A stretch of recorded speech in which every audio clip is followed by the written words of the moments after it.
전쟁이 터지면 주식시장은 어떻게 움직일까요? 많은 사람들은 이렇게 생각합니다. 전쟁 나면 시장은 다 같이 떨어진다. 하지만 실제 시장은 전혀 다르게 움직입니다. 전쟁이 터지는 순간 시장에서는 돈의 이동이 시작됩니다. 어떤 자산에서는 돈이 빠지고 어떤 자산에는 돈이 몰립니다. 실제로 최근 충돌 이후 원유 ETF는 단 일주일 만에 29% 상승했습니다. 하지만 같은 기간 한국 ETF는 마이너스 13.9% 하락했습니다. 왜 이런 일이 벌어졌을까요? 오늘 영상에서는 전쟁이 터질 때 시장에서는 돈이 어디로 이동하는지 ETF 데이터를 통해 설명해 보겠습니다. 전쟁이 터지면 시장에서 벌어지는 일. 전쟁이 발생하면 투자자들은 리스크를 피하려고 합니다. 그래서 돈은 크게 세 방향으로 이동합니다. 첫 번째, 에너지, 두 번째, 방산, 세 번째, 안전자산. 이 흐름은 거의 모든 전쟁에서 반복됩니다. 실제 데이터, 전쟁 직후 ETF. 전쟁 직후 ETF 성과를 보면 굉장히 극단적인 차이가 나타납니다. 대표적인 승자, 원유 ETF. 일주일 상승률 플러스 29%. 이유는 단순합니다. 전쟁이 발생하면 석유 공급이 흔들릴 가능성이 커집니다. 그래서 투자자들은 유가 상승에 베팅합니다. 그렇다면 전쟁이 나면 가장 먼저 무너지는 산업은 무엇일까요?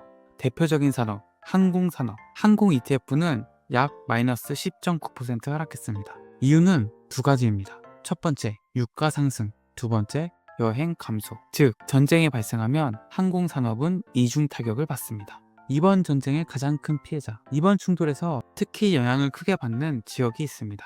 바로 아시아입니다. 이유는 호르무즈 해협 때문입니다. 전 세계 원유의 약 20%가 이 해협을 통과합니다. 특히 한국, 일본, 인도, 중국 같은 에너지 수입 의존 국가들이 직접적인 영향을 받습니다. 그래서 실제 ETF 데이터를 보면 한국 ETF 마이너스 13.9% 하락, 일본 ETF 마이너스 6.4% 하락이라는 결과가 나타났습니다.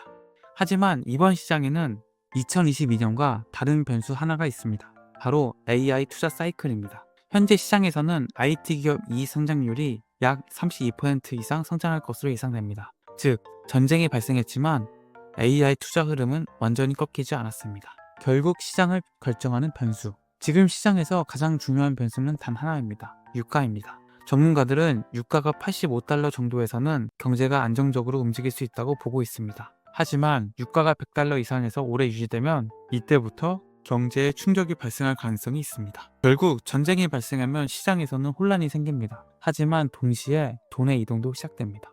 어떤 산업은 무너지고 어떤 산업은 급등합니다. 그래서 중요한 질문은 이것입니다. 전쟁이 터졌을 때 우리는 공포에 팔 것인가? 아니면 돈이 이동하는 방향을 볼 것인가?